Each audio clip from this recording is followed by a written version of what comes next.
অর্থমন্ত্রী থাকাকালীন তার বাবা চিত্তছুতারের সঙ্গে প্রণববাবুর বেশ কয়েকটি বৈঠক হয়েছে, তবে ভারত সরকারের কাছ থেকে আশানুরূপ সাড়া এখনও পাওয়া যায়নি। অধ্যাপক শান্তিময় রায়ও তাদের সাহায্য করে থাকেন। দিল্লির লিঙ্ক পত্রিকায় লেখা বাংলাদেশ হতে মুসলিম অনুপ্রবেশ ও হিন্দু বিতাড়ন সংক্রান্ত শান্তিময় রায়ের একটি লেখার জেরক্স কপি বাপিদা আমাদের দিলেন। সেই আগরতলা ষড়যন্ত্র মামলার সময় থেকেই তার পিতা চিত্তছুতার বাংলাদেশ তৈরির জন্য সক্রিয় ছিলেন। আগরতলা মামলাতে চিত্তবাবু জড়িত ছিলেন। বাংলাদেশি নেতা কাদের সিদ্দিকী, ঢাকার আওয়ামী লীগের মাসেলম্যান হিসেবে পরিচিত ঔরাং, এরা নির্বাচনের আগে পর্যন্ত কলকাতায় ছিলেন। চিত্তবাবুদের এখানে তাদের আসা যাওয়া ছিল। আওয়ামী লীগ নেত্রী শেখ হাসিনা কলকাতায় এলে বা দিল্লির পথে কলকাতায় যাত্রাবিরতি করলে মাঝে মধ্যে তার সঙ্গে চিত্তবাবুর দেখা হয়। শেখ হাসিনা চিত্তরঞ্জন ছুতারের কথা বাংলাদেশ সংসদে তুলেছেন, তাকে সসম্মানে বাংলাদেশে ফিরিয়ে নিয়ে যাবার জন্য দাবি তুলেছেন। কিন্তু তারা এখন ফিরে যাবেন না। বাপি ভারতেই থাকতে চান, তবে ভারতের নাগরিকত্ব নিতে ব্যক্তিগতভাবে তিনি এখন রাজি নন। তার বাবা বাংলাদেশে তখনই ফিরে যাবেন যদি ৭১ সালের পরিবেশ এবং সংবিধান ফিরিয়ে আনা হয়। তবে সত্যি বলতে কি, আওয়ামী লীগও ভালো নয়। আসলে ওরাও তো মুসলমান।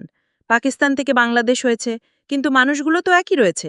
থানায় সেই একই মুসলমান দারোগা, মুসলমান অফিসার, মুসলমান জজ, এরা মোটেই পাল্টায়নি। গাধাকে ঘোড়া সাজানো হলেও গাধা গাধাই থেকে যায়, সে কখনো ঘোড়া হয় না। তেমনি মুসলমানও খুব একটা পাল্টায় না।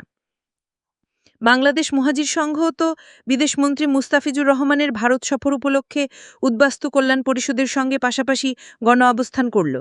তাদের মধ্যে কি কোনো যোগাযোগ আছে? না, কোনো যোগাযোগ নেই, বাপি জানালেন।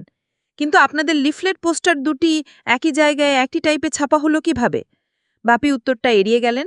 শেষে বললেন, হ্যাঁ, মহাজির সঙ্গে লোকদের আমরা চিনি মাত্র। আমার বাবা আওয়ামী লীগের নেতা ছিলেন, অনেক মুসলমান আমার বাবার কাছে আসে। তা মহাজির সঙ্গের কর্মকর্তাদের সঙ্গে দেখা করতে চাইলে যোগাযোগ কিভাবে হবে? বাপি রইসুদ্দিন বিশ্বাসের টাম ঠিকানা কোন সময় ঠিক কোন জায়গায় পাওয়া যেতে পারে আমাদের বলে দিলেন, যদিও খানিকক্ষণ আগে যোগাযোগ নেই বলে জানিয়েছিলেন। মহাজির সংঘ প্রেস ক্লাবে যে সাংবাদিক বৈঠক করে তাতে জৈন দেবেনবাবু বক্তৃতা করে। দেবেনবাবু কি আপনি? না, মানে একথা ঠিক যে আমার ভালো নাম শ্রী দেবব্রত ছুতার, তবে প্রেস ক্লাবে আমি বক্তৃতা করিনি, অন্য দেবেন করেছিল। হ্যাঁ, আমি অবশ্য মহাজির সংঘের সাংবাদিক বৈঠকের সময় প্রেস ক্লাবে উপস্থিত ছিলাম। আরএসএসের সুজীব ধর তো আপনাদের খুব ঘনিষ্ঠ? না না, তেমন কিছু ঘনিষ্ঠ নয়, উনি আমাদের পারিবারিক চিকিৎসক, পরিবারের বন্ধু দীর্ঘদিন ধরে, এইমাত্র। বাপি কিছুতে তার কিংবা উদ্বাস্তু কল্যাণ পরিষদের আহ্বায়কদের ছবি দিলেন না। অসুবিধে আছে, বাবা পছন্দ করেন না, এই ছিল তার উত্তর।